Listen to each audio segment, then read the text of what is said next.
It was my darkest moment in time in my life, in my whole life. And there was no hope at all, and I was angry.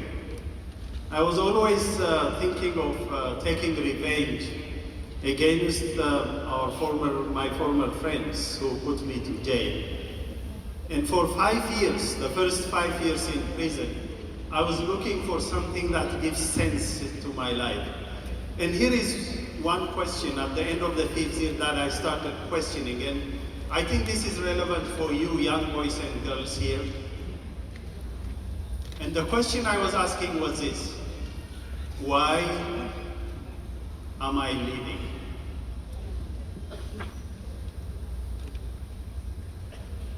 Have you ever asked this question for yourself? Why am I living in this world? Why are you living? Why do you live? And have you answered for yourselves about this question? This is a challenge that I give you today. Why are you living in this world? You have to answer for yourself. If you don't answer this question, then you are practically dead. You are not living, even if you are living. You have to answer for yourself the answer for this question. Why are you living? That is a question I started asking at the end of the 5th year. I had no answer at that time, and I was in prison and in solitary confinement. No one was allowed to visit me, even my own wife and children. Nobody was allowed to visit me in that prison cell. I was alone, in dark room, chained, handcuffed, my hands and my feet, sometimes both, sometimes one after the other. Everything was hopeless, dark. I tried to commit suicide twice, cutting my veins with glass, bleeding, but nothing happened. To that extent, things were hopeless. But I was asking, why am I living? And then at the end of the 5th year, after all these years, something happened, something that I didn't expect at all. It was October 2002. In the middle of the night, I woke up. When I woke up in that prison cell, the cell was filled with light. A brilliant light with different colors of bubbles of light moving in the cell, in the room. And then slowly I got up on my bed and I started looking around. It was so strange. And I was kind of afraid, scared, because that was a strange thing in my life. A light and bubbles of light of different colors, green, purple, yellow, blue, red, all kinds of bubbles of lights in the room. And then right in front of me, out of the wall, another drop of light came out, and that started expanding right in front of my eyes, like a movie screen. And in the middle of the screen, there was this figure that looks like a person made of light. No details in his face, but it was a figure, a standing by. And after a while, a voice came out. Not only from that, but from all around the room. And it said, I am Jesus. Believe in me and follow me. Wow. If you believe in me and follow me, I am the only one who can give you a new life, the life that you are looking for.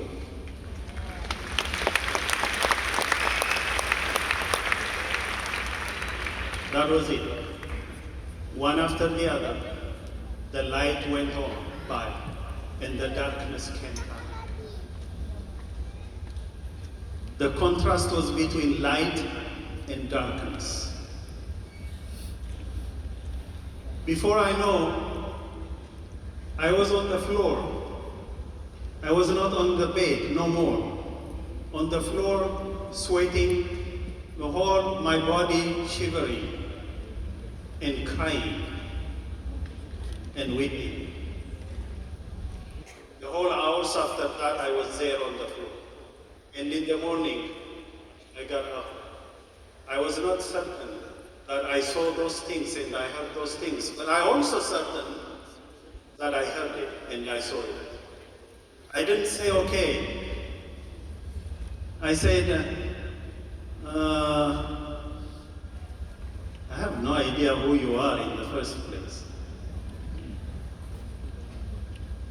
But I jotted down on my notebook everything I saw and everything I heard. And that day, after I did that in the morning, involuntarily, for the first time in my life, I went on my knees on the floor and stretched my hands. And I started saying this. I had no idea that was a prayer because I had no experience of prayer before that in my life.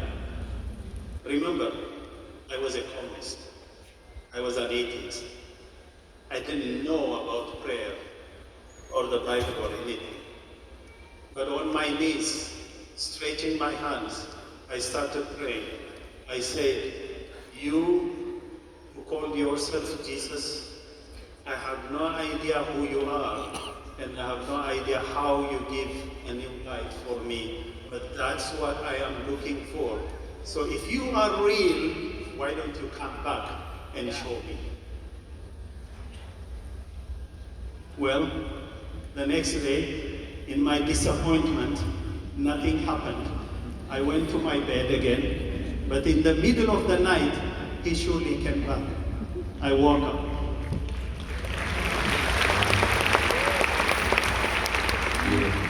And he did the same thing that he did the previous day.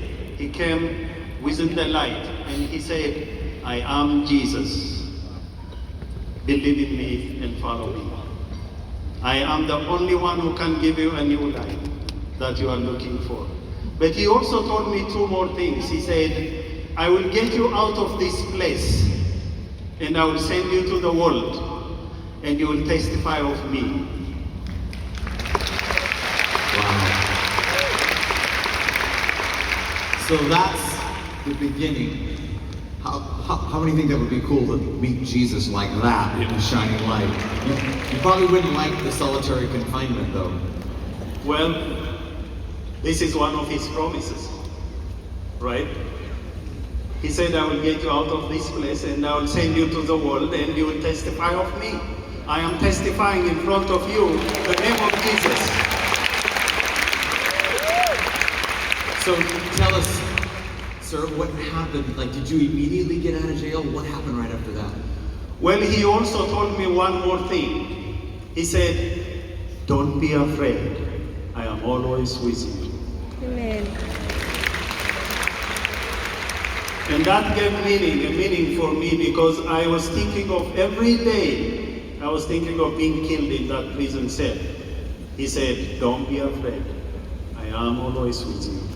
Amen. And then what happened right after that were three things in my first experience of the new life. Peace, joy, and hope.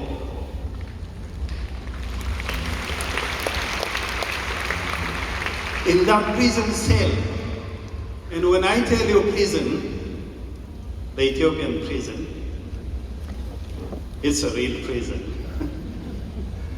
It's one of the most horrible prisons, maybe in the world. And I was in solitary confinement. In that prison cell, in that circumstance, I became one of the most peaceful persons. Yes. Peace reigns in me, and joy was there from the inside of me. And hope.